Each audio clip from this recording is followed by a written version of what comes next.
Hi guys, for the refreshment, gawa muna tayo ng melon juice. Sabagay, hindi naman mahirap gawin ng melon juice. It just takes water, sugar, at saka yung mismong fruit. Yung iba nilalagyan nila ng evaporated milk, pero ako, I prefer water lang and sugar. Para sa fun part, para lang maganda yung presentation in case may bisita kayo, you can cut the melon in half, tapos yung kalahati, i-grate nyo para sa juice, tapos pag wala nang laman yung kalahating part, pwede nyo dun ilagay yung mga diced melon. Ano nga ba ang English ng melon?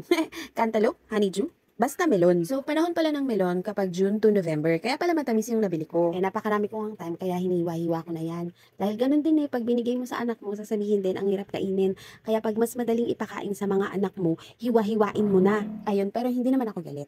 So, ayan na nga, medyo mas presentable na ang dating in case na may bisita ka. So, i-bite size mo lang, medyo malaki lang yung mga hiwa ko, pero gawin mo, i-bite size mo. So, mas maganda tignan. Sprinklean mo ng sugar para medyo mas matamis siya. Hindi lang naman sugar ang pwede rin condensed milk, maple syrup, honey, kung ano yung sa tingin nyo mas nakakaakit sa mga anak nyong kainin. Kasi pag yan ay walang mga sprinkle na kung ano-ano, parang ayaw nila ng melon. Toothpick din pwedeng ilagay sa bawat bite size. And mas masarap pag isa-serve nyo ng malamig. So, i-cling wrap nyo muna or foil bago ilagay sa ref. Tapos si melon juice, mas masarap yan syempre pag malamig. So, ayun lang guys. Stay healthy. Thank you for watching. Bye!